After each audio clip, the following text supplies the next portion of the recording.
Donc, une ville qui a beaucoup d'atouts et dont on peut penser l'avenir aujourd'hui. Pour aborder ces dernières questions sur la ville qui connaît ses ombres et ses lumières, pensez-vous que Toulon doive renouer avec sa vocation maritime ou se replier sur son hinterland? Oh non, c'est la vocation maritime. Non, c'est la vocation maritime. D'ailleurs, il y a eu beaucoup d'efforts et d'améliorations. Naval Group, comme je vous disais tout à l'heure, est une société de haute technologie, de matières grises. D'ailleurs, c'est installé à Olioul, à côté de Toulon. Et il y a tout un réseau de sous-traitants qui sont adossés à Naval Group. Et donc là, il y a eu beaucoup d'efforts, la robotique marine,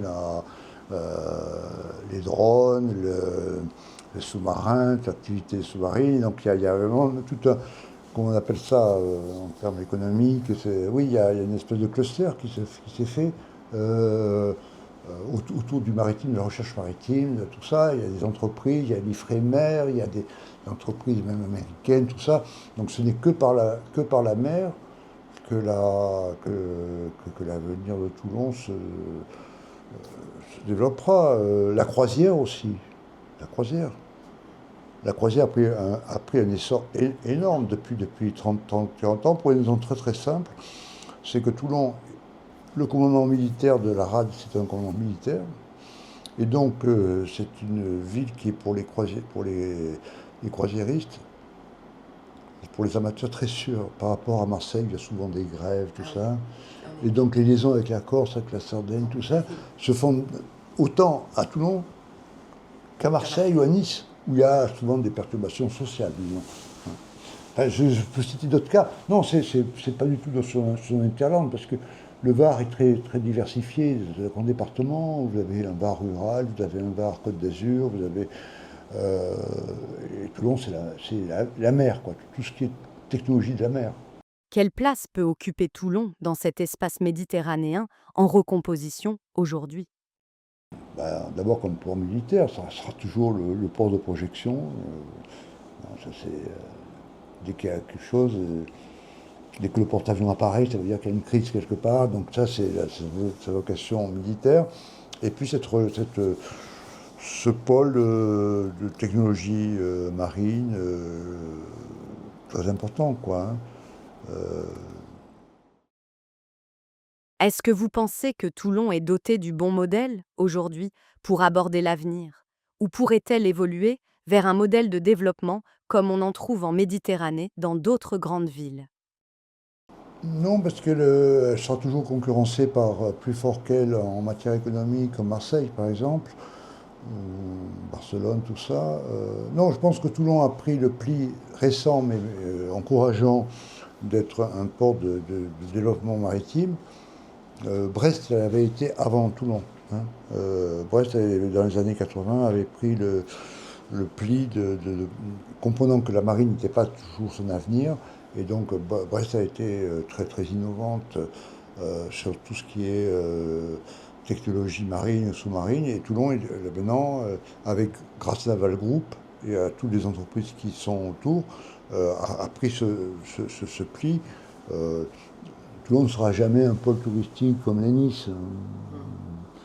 Ne sera pas jamais un pôle industriel comme les Marseille avec Fos, tout ça. Est-ce qu'il y a des convergences fortes avec d'autres grandes villes de la Méditerranée comme Gênes, Beyrouth, Tunis? Est-ce que ce réseau de villes méditerranéennes existe d'ailleurs? Non, la région sud, le conseil régional le fait, hein, mais pas Toulon en tant que tel. Non, ça reste quand même assez individualisé, quoi. Le travail de Toulon, c'est le développement de la recherche marine, sous-marine, se fait de manière industrielle, avec, comme je l'ai dit tout à l'heure, des équipes de très haut niveau, plan national, voire international, voire européen, mais, euh, mais ça reste encore assez, comment dire, endogène. Mais il y a quand même des opportunités là, par exemple. Alors, c'est pas à Toulon, c'est à La Londe, c'est pas très loin, c'est à 40 km de Toulon. Naval Group est en train de construire une usine extraordinaire de drones. Drôle, oui. hein. Donc, il y a 1000 ou 1500 ingénieurs et techniciens, vous voyez, qui vont s'installer à la longue sur les drones. Ouais, donc Parmi tous les atouts de Toulon évoqués pendant notre échange, quels sont à votre avis les plus importants pour l'avenir de la ville? il y a, bon, effectivement, le secteur maritime de Toulon, qui est assez innovant par rapport à ce qu'il fut il y a à peine 30 ans. Il y a le fait que Toulon est devenu, s'insère dans un cadre administratif métropolitain. Il y a une métropole, Toulon, France-Méditerranée, ce qui manquait beaucoup, hein, avant. Donc il y a quand même une métropole qui a pris toutes les compétences d'une communauté d'agglomération et d'un conseil départemental. Donc ça, c'était quand même un atout. C'est devenu une ville universitaire, ce qui n'était pas sa tradition. Il y a plus de 10 000 étudiants, dont une partie est effectivement dédiée aux questions de la mer, hein. Donc ça, c'est... Qui cherchent à avoir des créneaux, voilà, un peu enserrés entre les grosses universités d'Aix-Marseille et de Nice, hein.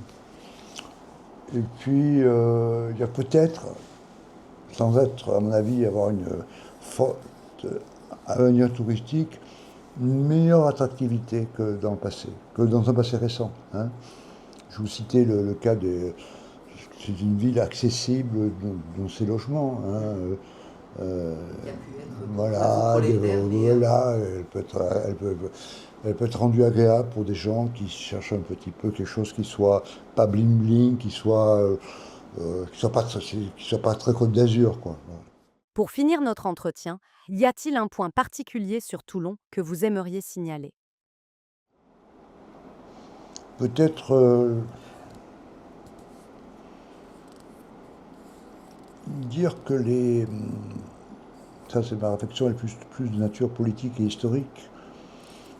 Le rôle des maires est très important.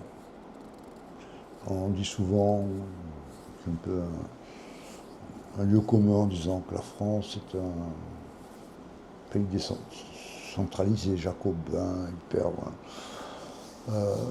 L'expérience que j'ai, alors pas uniquement toulonnaise, mais de ma vie administrative, parce que j'ai fait ça pendant toute ma vie,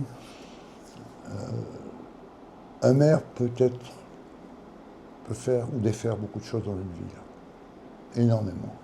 Il peut vraiment, il a le rôle du maire, enfin des municipalités, est plus important qu'on veut bien le dire ou l'écrire en France.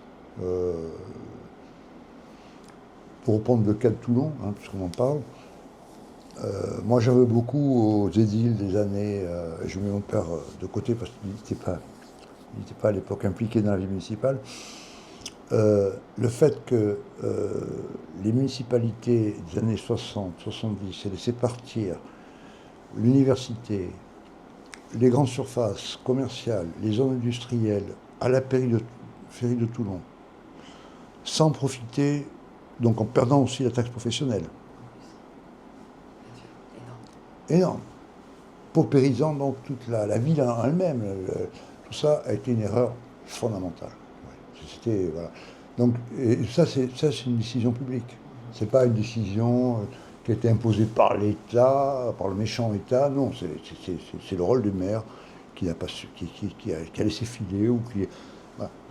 Donc voilà, c'est sur le plan politique. Pour moi, c'est quelque chose que je. Il y a, comment dire, on parle beaucoup qu'en France, il y a un pouvoir présidentiel trop fort ou très fort. Il y a un présidentialisme municipal qui est très très fort, plus qu'on veut bien le dire. Malheureusement, parfois les élus s'abritent sur l'État, sur le ça, mais un maire peut avoir un rôle capital dans le quotidien ou dans l'avenir d'une ville. Voilà. Merci beaucoup Marc Bell pour cet entretien aujourd'hui. Au plaisir de vous retrouver bientôt. Merci aussi pour tout.